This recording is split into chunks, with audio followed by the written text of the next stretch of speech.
lugar é o céu. É lá que eu quero morar. Meu lugar é o céu. É lá que eu quero morar. O meu Eles lugar... eram felizes. Mais um vídeo dessa série que está aqui no canal Jovens de Fogo. Bom, no primeiro vídeo eu falei um pouco sobre santidade e felicidade, né? E expliquei que a igreja tem um cânon de pessoas felizes. Por que essas pessoas são ditas como felizes? Porque elas viveram plenamente a vontade de Deus. E tudo o que Deus quer de nós é bom, é para nossa felicidade. A alegria de Deus é a nossa felicidade. A vontade de Deus é a nossa felicidade. No segundo vídeo, eu fiz uma introdução para esse vídeo de agora, onde eu expliquei a diferença de santidade e perfeição. Alguns defeitos vão nos acompanhar até o fim da nossa vida. Mas o pecado é algo que pode ser eliminado por completo. E ele é o maior empecilho da nossa felicidade. Por isso, santidade não tem a ver com perfeição. Santidade tem a ver com luta contra o pecado, com recomeço. Eu caio, mas eu me levanto. São João Paulo II vai dizer que um santo é um pecador que nunca desiste. Então, se eu quiser ficar lutando contra os defeitos, eu nunca vou conseguir progredir. Mas lutar sim contra os pecados me faz experimentar cada vez mais uma alegria maior. E nesse vídeo de hoje, nós vamos conhecer uma dessas pessoas que está aí, nesse cânon de pessoas felizes. Bom, ela está caminhando para ser canonizada. Quem é? É a beata Chiara Luthi. Chiara nasceu em 71, na Itália. Seus pais eram católicos e depois de 10 anos de casado, eles pediram a Nossa Senhora a graça de ter um filho. E foi então que, pouco tempo depois, Chiara nasceu. Irmãos, só nesse primeiro fato da vida dessa jovem, nós já percebemos como que a oração, a intercessão, ela tem poder. Deus atende quais pedidos? Quais os pedidos de nossa oração que Deus atende? Aqueles que colaboram para a nossa felicidade. Lembrando novamente que ser santo é ser feliz. Então, tudo que eu pedir para minha santificação vai ser atendido. O pedido dos pais da Chiara à Nossa Senhora de ter um filho era porque eles queriam viver plenamente aquilo que é vontade de Deus e que a igreja explica bem, né? Nós devemos casar, construir uma família, ter filhos. Filho não é problema. Filho é bênção de Deus. Não importa a circunstância com que ele venha ao mundo. Veja que nós vamos olhar aí na vida da Chiara e vamos perceber que nem tudo foi sempre bom, sempre fácil, deu sempre certo. Mas quando nós recorremos à oração, levantamos clamor ao Senhor, pedindo coisas que nos santificam, que colaboram para a nossa santificação, o Senhor escuta porque, novamente, ser santo é ser feliz. Então, aos 9 anos de idade, a Chiara encontrou um movimento na igreja que se chama Foculares. É parecido um pouco com aquilo que nós experimentamos na comunidade. Tem grupos de oração, encontros. E foi ali que ela começou a trilhar o seu caminho com Deus. Um dia, a mãe da Chiara estava preocupada em ter que deixá-la sozinha num desses encontros.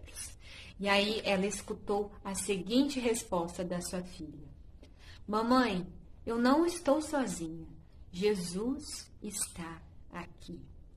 Veja, quantas vezes nós vamos para o grupo de jovens, para o grupo de oração, para um retiro, e às vezes, se nós somos pais, nós temos essa sensação, né? Vamos deixar ele lá sozinho, ai meu Deus, não vai enturmar, ou mesmo nós. Temos resistência de ir em determinado encontro da igreja com medo de ficar sozinho.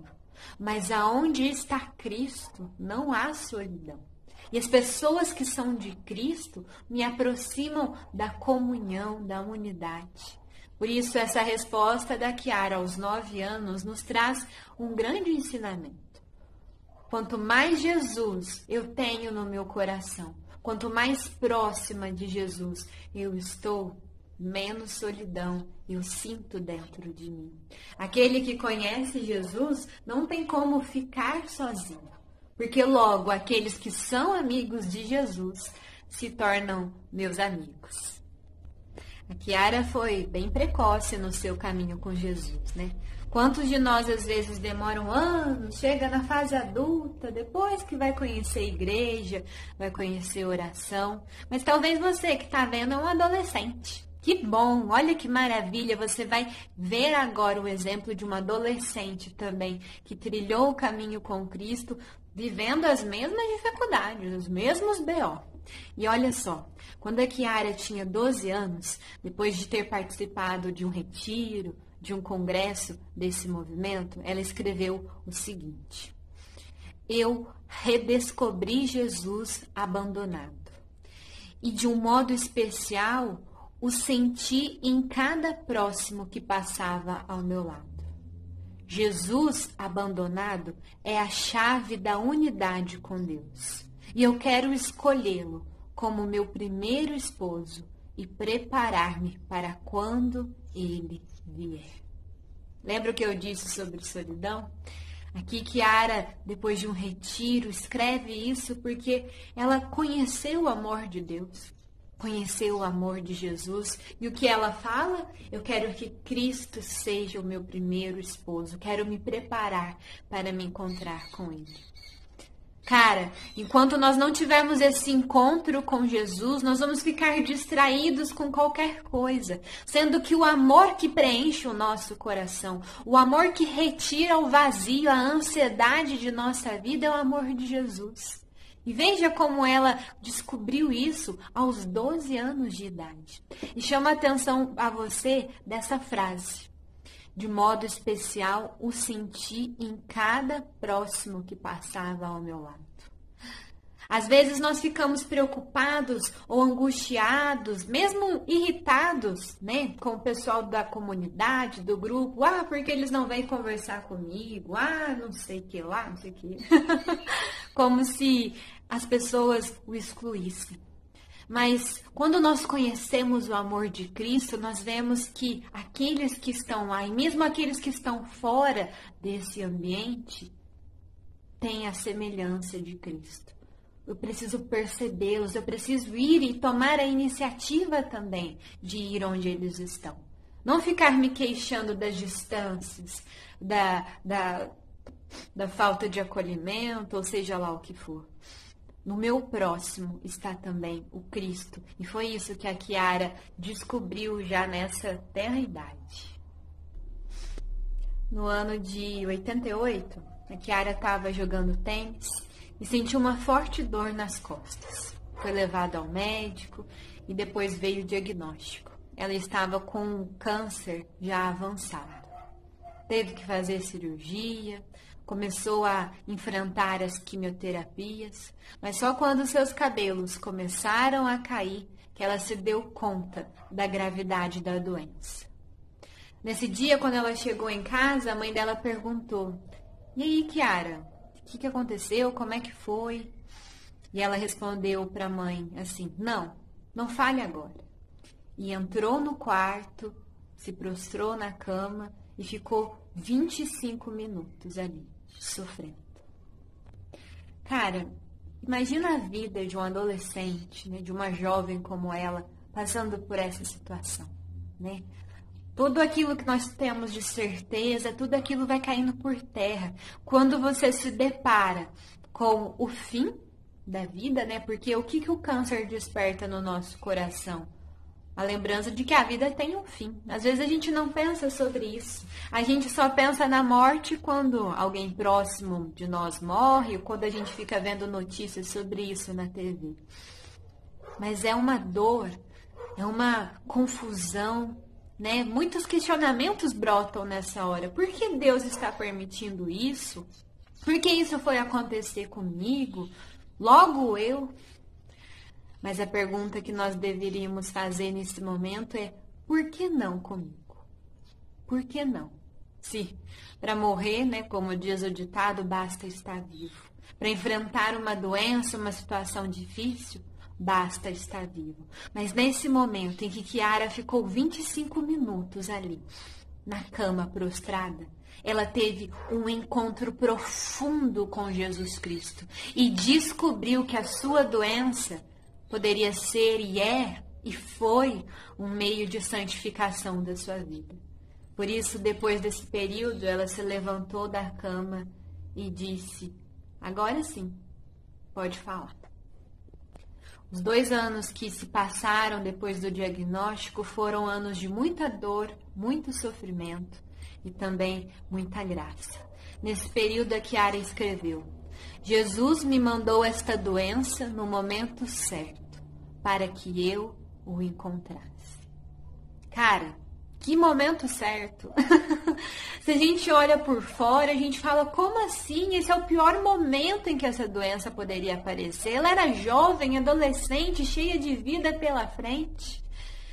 Mas quando você está unida a Jesus, você vê que todas as situações concorrem para o bem dessa união. Olha o que ela disse no final. Essa doença veio no momento certo para que ela o encontrasse.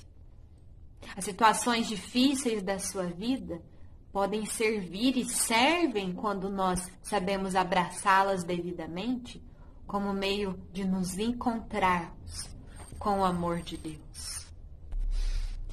No último Natal da sua vida, Kiara estava no hospital e o bispo da cidade foi visitá-la. Ele perguntou para ela: como você consegue essa luz maravilhosa nos olhos, Kiara? E ela respondeu: procuro amar Jesus. Cara, é isso que faz a gente ter sentido na vida, ter brilho no olhar, ter alegria em acordar cedo. Procurar amar Jesus. Quando os seus dias são escritos nesse sentido, procurar amar Jesus, você se pergunta, cara, por que eu não acordei mais cedo para poder viver esse dia? Nós acordamos dispostos, felizes. Que lição valiosa ela nos ensina. Outra lição é sobre a importância da amizade na igreja, principalmente da amizade em oração. Kiara escreveu para os seus irmãos lá do grupo de oração dela, da cidade de Gênova, o seguinte: sinto muito forte a unidade de vocês, o dom de vocês, a oração de vocês que me possibilita renovar o meu sim a cada momento. Veja a importância de nós termos pessoas e pedirmos oração a essas pessoas, termos pessoas que rezam por nós. Nos momentos difíceis, são a oração desses amigos que muitas vezes nos ajudam a amar a cruz e a responder sim, apesar da dor e do sofrimento. Um momento bonito da vida da Kiara foi quando ela precisou fazer uma cirurgia pequena e ela sentiu muito medo. O medo tomou conta do seu coração. E aí ela conta o seguinte: uma senhora linda, com um sorriso luminosíssimo, aproximou-se, segurou a minha mão e me encorajou. Nesse dia, Kiara teve uma experiência com a Mãe de Deus, com a Virgem Maria. Ela pensou que fosse alguém lá do seu grupo de oração, dos focolares, mas foi a Virgem Maria ali, mandando a ela tudo aquilo que o próprio Deus deseja de nós nos momentos difíceis: coragem, amor. Depois que essa senhora desapareceu, a Kiara disse o seguinte, depois que ela saiu: no entanto, uma alegria intensa me invadiu. Veja, a experiência com Deus nesses momentos de dor nos faz encontrar a alegria, mesmo aí, nessas situações. A sua doença foi progredindo, foi ficando cada vez mais graves os sintomas, até que um dia ela ficou paralisada na cama. E aí ela disse: se tivesse que escolher entre andar ou ir para o paraíso, escolheria o paraíso. A essa altura, é só isso que me importa.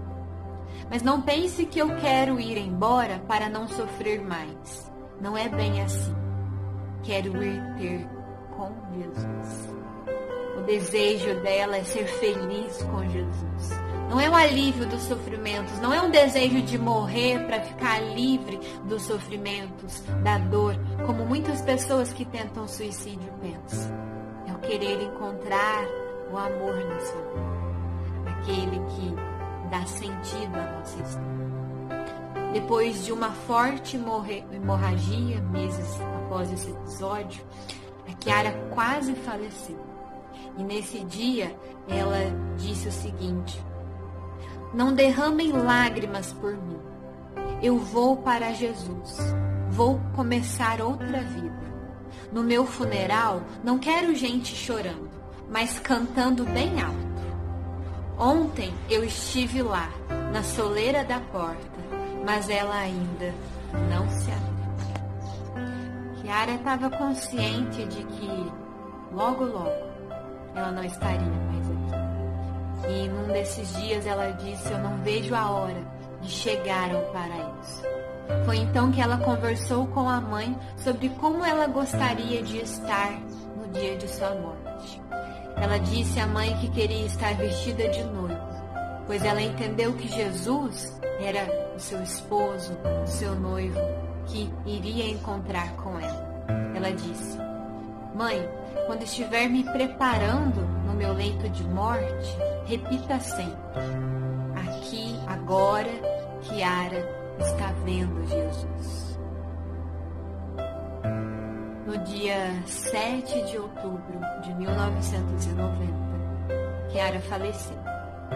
Antes de morrer, ela doou as suas cordas, e as últimas palavras que ela disse à sua mãe são as palavras que motivaram o título dessa série e que eu desejo do fundo do meu coração que motivem o seu desejo por buscar o céu, a eternidade, buscar a vontade de Deus, a comunidade, viver a oração. Suas últimas palavras para sua mãe foram essas: seja feliz, porque eu sou feliz.